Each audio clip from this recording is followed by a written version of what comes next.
moutarderie Falot est une très vieille maison puisqu'elle date de 1840. Elle a été créée par un monsieur qui se nommait monsieur Léon Boulet. Elle a été transmise ensuite successivement auprès d'un monsieur Jacob, puis d'un monsieur Château. Et en 1928, elle a été rachetée par Edmond Falot, donc le grand-père maternel de Marc des Arméniens qui dirige actuellement l'entreprise.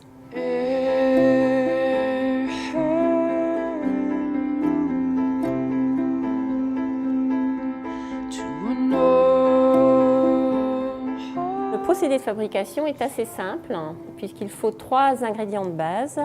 Nous avons besoin de graines de moutarde, bien évidemment, de ce que l'on appelle du verjus et du sel. Alors, le verjus, c'est ce qui est, entre autres, à l'origine de la réputation de la moutarde de Dijon, puisque dans la région, on avait un verjus qui était très particulier puisqu'il était issu d'un raisin à gros grains blancs qui s'appelait le bourdelat.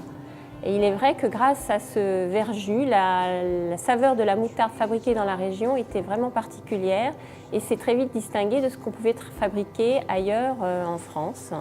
Mais aujourd'hui, ce que nous utilisons, ce n'est plus du véritable verjus. C'est un mélange de vinaigre ou de vin blanc et d'eau. On continue d'appeler cela du verjus, même si ce n'en est pas véritablement. Parce que le fameux verjus issu du raisin bourdelat n'existe plus, puisque le bourdelat a été décimé par la crise du phylloxéra.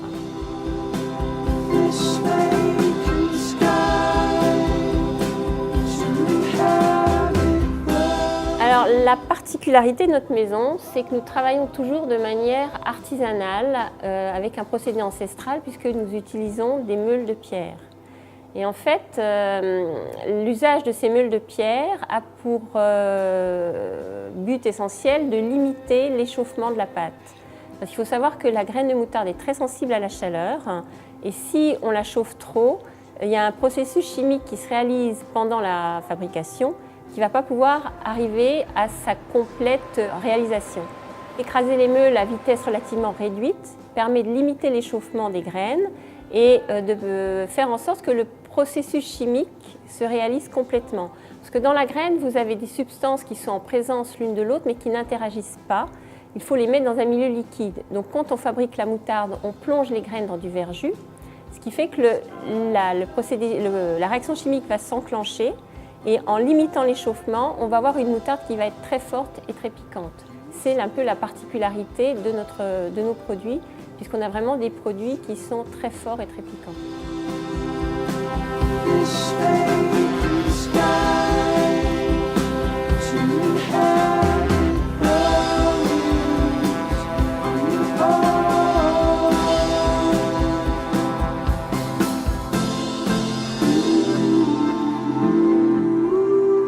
On a en fait 2 moutardes de base, la moutarde de type en grains et la moutarde de type Dijon. Il faut savoir que quand on fabrique de la moutarde, on obtient une pâte qui en fait est de la moutarde de type en grains. Donc c'est-à-dire qu'on a à la fois l'amande et l'écorce de la graine qui sont dans la même pâte. Et si on veut de la moutarde de type Dijon, donc une moutarde bien lisse et jaune, il faut éliminer l'écorce. Donc il faut tamiser la moutarde. Donc on la passe dans des grosses tamiseuses qui permettent d'avoir les 2 produits. Donc on a les 2 moutardes de base, la moutarde de type grain et la moutarde de type Dijon.